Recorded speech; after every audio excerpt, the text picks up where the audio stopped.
This is Zach, This is Matthew. And this is Jamie. and this is Beyond the Stands.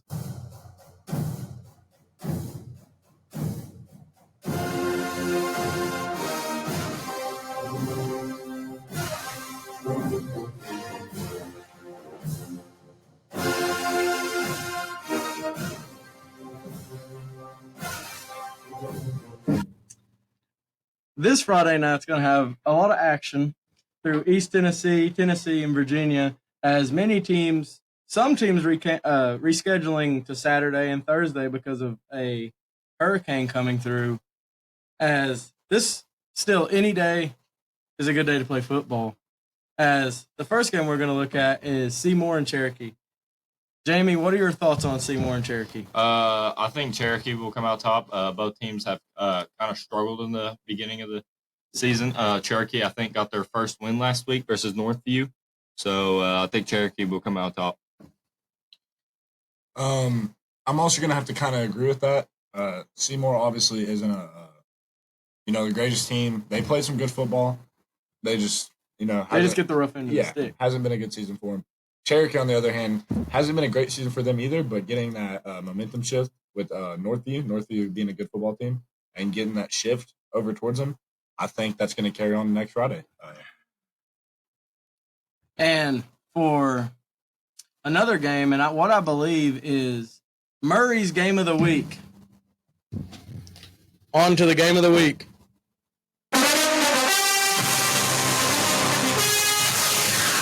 Cloudland versus Hampton, a smash mouth battle. What do you got to say about this, Murray, since this is your game of the week? I just think, even though there are obviously better teams playing, I just think that Cloudland and Hampton is this football you don't see often. They play, in my opinion, the exact same way. They both play the same football, and literally whoever wins this game has to just outpower one another. There's no literally both same offense. Hampton has a little bit more flexibility in what they run, but Cloudland still is a very good power I team. And I mean, you see Cloudland and Hampton both played us close, as Cloudland held us to 19, which if you look at the game, it was just a lot of time of possession by us, but Hampton and us also, I believe, we had a 10-minute drive versus Hampton. Yeah, it was the same thing for both, so I'm really excited to see how they match up, if it's just a blowout on one side or they play very close, and I believe it will, but it's not going to be a high-scoring game because both teams hold the ball for as long as possible. I just think it's going to come down to who's going to run the ball better. Hampton did get their first win against Townsend and Burleson, or Peppers and Birchfield. It comes down to those four people, Townsend and Burleson, and Birchfield and Peppers. It really comes down to who's going to run it harder and who's going to stick it out through the night. Burleson just won Player of the Week for last week as they beat a Cumberland Gap team who's been struggling this year. Yeah. Hampton being 1-4, and Cloudland. I think they're 2-3, 3-2, something like that. Yeah, they beat Hancock but lost to Johnson County in a close one. Actually, they held Johnson County to 27-16 was the final score, and they also beat the West Green Buffaloes 30-0. So Cloudland, after Happy Valley, looks like a completely different team. As my prediction for this game is, I think Cloudland's going to win in a very close, 12-13 or 12-14 battle. I think that Hampton's going to overestimate Cloudland like they kind of did us. So I think that Cloudland will shark the Hampton Bulldogs. I'm taking Cloudland 12-10. And on to another game, and my game of the week. On to the game of the week.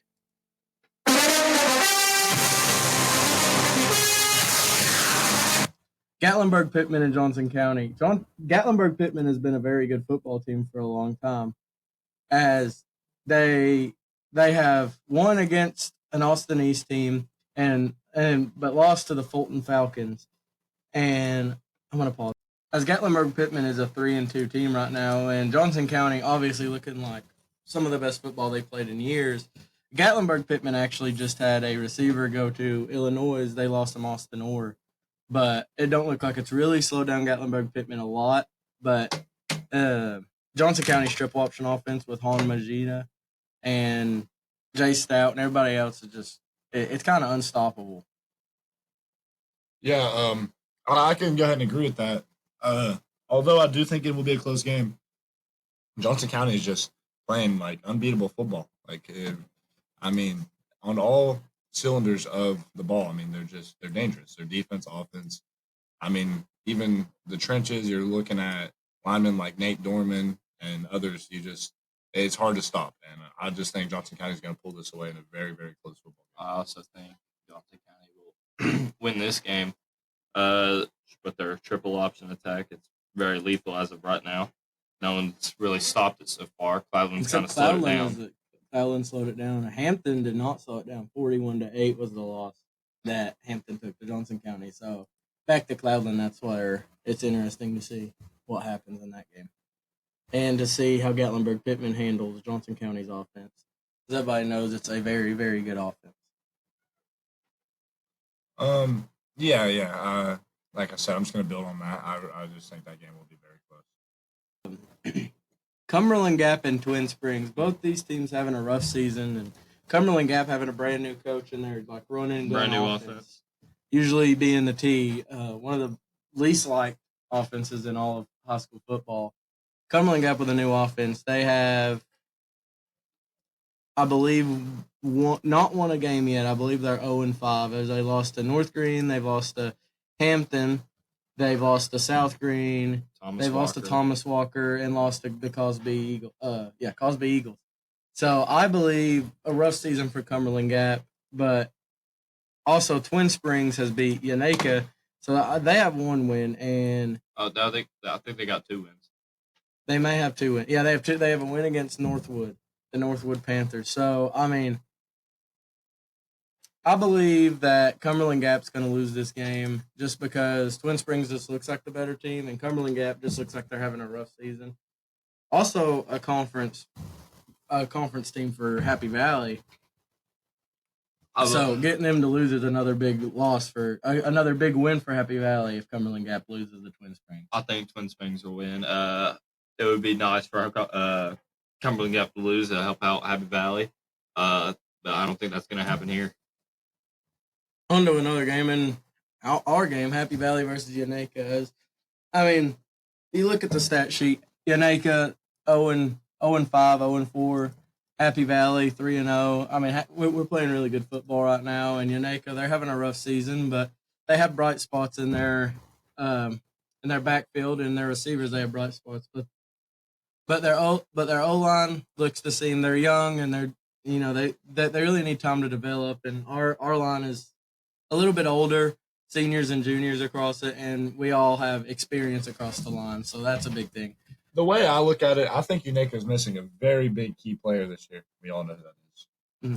And without him on the line, on both sides of the ball, I just don't think their line can match up. Yeah, not having Marcus or Tyler or Smith or anybody really. I mean, losing the big names, they're really in like what you could call a rebuild year where people get a lot of gotta get better. Yeah, a lot of time, like we saying, a lot of experience on the line to get better and better, and then hopefully for them by next year, the year after that, their line's ready. Their line has been experienced, and their skills are even more experienced. So I believe Happy Valley is going to win this game. I believe we will win by 30 plus. Yeah. On to another game, and a pretty good game, William Blunt versus Science Hill. William Blunt beating a very good Westridge team last week, and Science Hill playing very close in a controversial game with Maryville. I believe Science Hill may come out on top in this game because Westridge and Science Hill, I don't feel are that close. Science Hill has a lot of offensive firepower, and it's really showed through these weeks, especially hanging with a team such as Maryville. And William Blunt being, a really good team beating, Westridge 53-13. That's very impressive. Yeah, Science Hill, I think, will come out on top. They got the talent everywhere. I think it's going to come down to whoever wants it more, William Blunt's defense or Science Hill's offense. I think that's what it's going to come down to. Science Hill having Aiden Perry as their rusher, Baylor Nesser, everybody knows. And Corbin Lazier. The offense is stacked. And Baylor Necessary having hit of the week last week on WJHL, and also just being both sides of the ball, being a leader and a captain for that team. They also got Stephen Moy, I think that's how you say it, out wide. Got an offer to Cornell. I know that. He's a very good corner, though. A big game for Happy Valley this week is West Green, South Green. It's a lose-lose, really, because both teams are in the conference. As Happy Valley would want West Green to win because South Green is tied for first in the conference with Happy Valley. So a win by Westridge would really propel Happy Valley. But South Green is a very high-flying attack this year. And South Green, just like Happy Valley, has a lot of experience all over the place. And Nash Rader, their running back, very good. I mean, everyone on South Green's pretty good. And West Green, they're good playing Eagleton pretty well, but just losing it in the second half, just falling apart. But West Green also lost a 30-0 to Cloudland, so they're really an off and on. They like each week, it's either a really good West Green team or an okay West Green team. And South Green's just play consistently good football, but not having a lot of competition and opponents yet. I mean, I fully agree. I would love to see a West Green win, especially if West Green.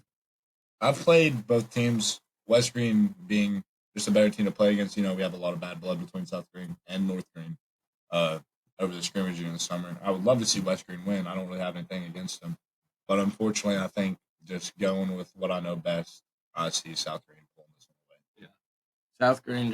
South Green last year having bad blood with us over us beating them whenever they was 7-0 on their senior night really turned the tides for us and really turned the tides for them as they played a very close game with an Eagleton team, and we ended up securing a home playoff game because of that win.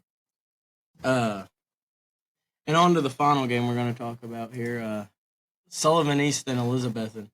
Elizabethton, just a powerhouse this year, and you see Sullivan East losing to a Unicoi team. I don't see Sullivan East having a chance really against an Elizabethton team. Sullivan East losing Drake Fisher and Corbin Lageland moving to Science Hill, and Drake Fisher going to college. I believe in Elizabethton having Rhett Slagle, Jay Bird, Billy Woodby, all these different players. It's just they have power all over the place. They're just a big physical team, and they throw the ball well, they run the ball well. Last week, 2 weeks ago, having a crazy good ground game. Jay Bird having a very good game. The Sullivan East losing 55-3, I believe, to Unicoi. Just not a good look for Sullivan East. Yeah, I got Elizabethton winning versus Sullivan East. Sullivan East, they're not too hot this year. They lost a couple of their players. Like you said, Elizabethton's ground game is really pushing their team forward. So I think Elizabethton and still having a great passing game with that with Rhett Slagle. Yeah, I will say Sullivan East. Even though they don't look at it, is a very good program. They're still a very good ball team. Like in all sports, they play their sports how they're supposed to. Obviously, this year isn't going well for them. But I kind of look at them like I look at Unique, like a rebuild year. Yeah. Because Sullivan East is still a very good program. Whenever you lose to all region, all state players, one going, but both of them obviously going to go to college. One already in college, and one playing his last year of high school ball. You can't really, it's really hard to recover from that. As we didn't really know what we was going to do whenever we lost Joe. He's not a college player, but he was a offensive player of the year back to back. So it's hard to just replace that. And like Coach Jarrett said, you can't just replace them with one guy. It has to be multiple guys to replace someone as good as them two. And when you put a team like that up against a powerhouse and one of the best city schools, Elizabethton, you can't really expect much out of them except just to go in there and play their best. So I think Elizabethton's going to pull this one away pretty easily. And back on to last week, we can talk about some games from last week. We can start with. Let's start with our game. Yeah, our game against Eagleton. As first half, we had a slow first half. First play of the game, we actually fumbled the ball, but then we stood them up on defense, and then we got the ball back. And going into half, it was 7-6 as we scored. We drove down the field, Gay McDougal making a big pass on fourth down to Jamie Esterline. I will say, talking to each other during halftime definitely helped out because our morale during halftime, it obviously just felt really low. I believe we had a slow first half because of our warm-ups was pushed back because of heat, and it was something we're not used to, out of rhythm, you could say. And So that's why we came out. It took us about a quarter to get going to where we scored our first touchdown. And then their first touchdown was misaligned and a very fast running back they have, number 11. And it was just, it's something we had to bounce back from. And we ended up bouncing back from halftime talking and came back out in the second half, had a great second half. Gabe, AJ Rangel actually making all of her kicks except the one that was blocked. blocked, yeah. But Jamie and Ron Paul Parker both having big runs. Jamie's being 46 yards, Ron Paul's being 64 yards, and that really set us to victory. And then the final nail in the coffin was Gabe throwing a what you could call a playmaker to Ron Paul Parker in the back of the end zone. And final score 27-19. Many sites say 27-13. I don't know why they didn't get the extra 6 points for Eagleton, but it was a great game, conference game for us. Really helped us in conference play. Gabe had 102 yards on 15 carries, one pass, one rushing touchdown. I had 74 on 8 with a rushing touchdown, and Ron Paul Parker had 79 on 6 in a touchdown. Playing in that atmosphere defensively was pretty fun, I'd say. Very nice turf field. Yeah, and just looking around and seeing all the lights, their band playing, it was just a very, very fun atmosphere to play in. So I will say definitely new. Not getting to play another turf game this year probably, unless maybe in the playoffs. We don't know yet. Playing on turf was something different for us too because Eagleton plays on it whenever they're at home, and we have grass. So a lot of our players getting a lot of different turf burn, and us having Tyler Berry out too, and obviously Aiden Paul and Jordan Collins. Matthew obviously having to fill in at linebacker, and Tyler Bailey actually held up and played last week, like we was talking Maryville Science Hill. Maryville coming in, beating Science Hill in what was a very close game. Many say it was very controversial. As they say that in the final minute, Science Hill got screwed over by the refs. But not a game isn't defined by one flag or one play, and it's just it had to be a team effort from Science Hill the whole game, and playing very good with obviously a very good Maryville team. Maryville, what'd you say, Jamie? No one's beaten them in East Tennessee in 41 tries. Everyone knowing Maryville, the Maryville Rebels are a very, very, very good football team, and so is Science Hill. So seeing those two go head to head was game of the week.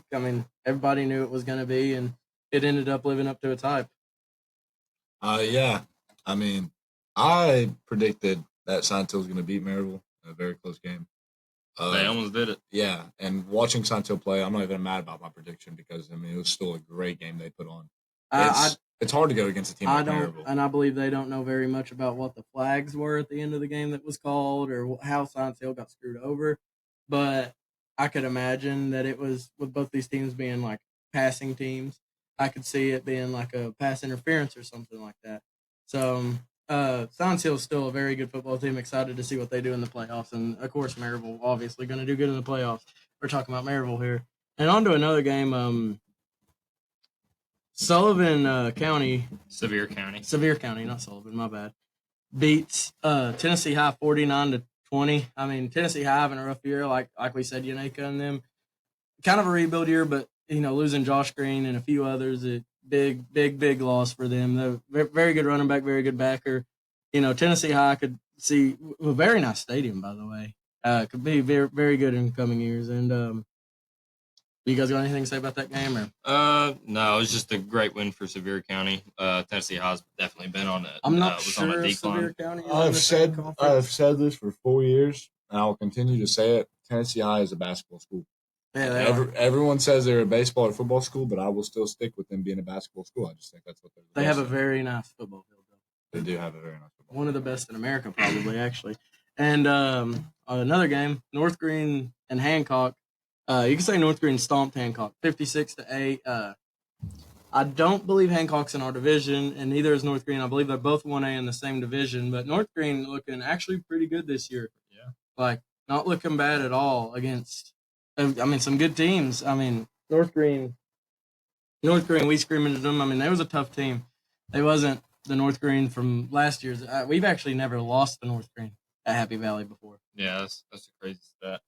But another game we could talk about is Elizabeth and Daniel Boone playing at ETSU. Actually, Elizabeth just ran away with this game, 42-0. I want to know. I still want to know why they played at William Green Stadium. I believe it was just Elizabeth and A publicity. ETSU. Yeah, ETSU sees Elizabeth.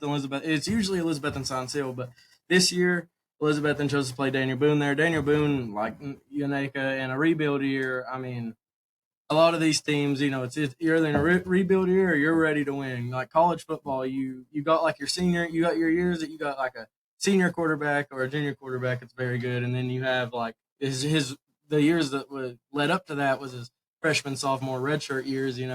Making him better and getting him better and better and better, and that's what I believe Daniel Boone and everybody else like we've named so far is like up to, and Daniel Boone just didn't really stand a chance against E-Town, 42-0. Rhett Slagle, very good. Jay Bird, very, very powerful. I don't know if y'all saw the clip, but the senior wide receiver and cornerback, AJ Campbell, on a punt, apparently pulled one of the defenders to touch and the caused punt. a turnover. Now, do we think that's a penalty? It's not a penalty. It's actually legal. Because it's the same as just trying to get off a block and you're pushing them back. But onto a whole nother game. Crockett and Cott County, a very, very, very close game, 41-38. Cott County having a pretty good year, but Crockett having a very good year.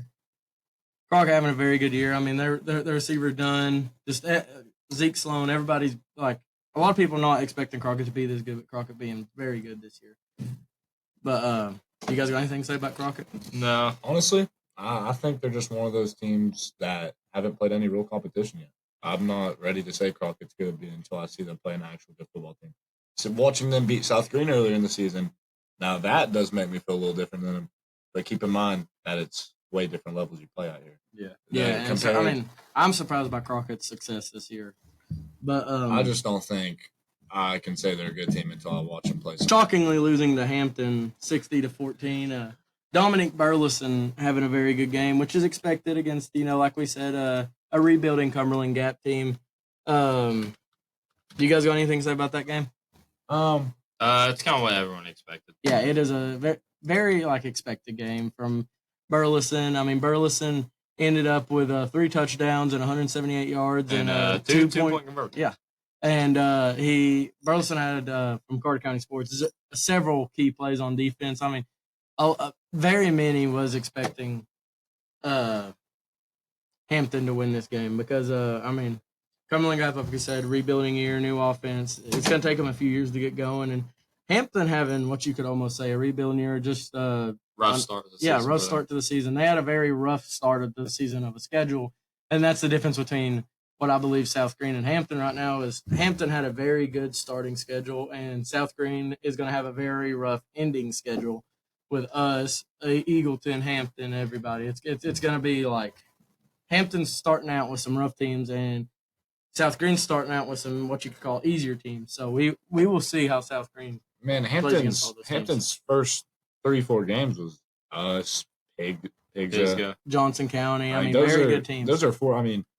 We saw what Pisgah. Pisgah was, and Pigeon Forge too. Yeah. Pigeon Forge not being as good as they was in past years, but good this year for sure.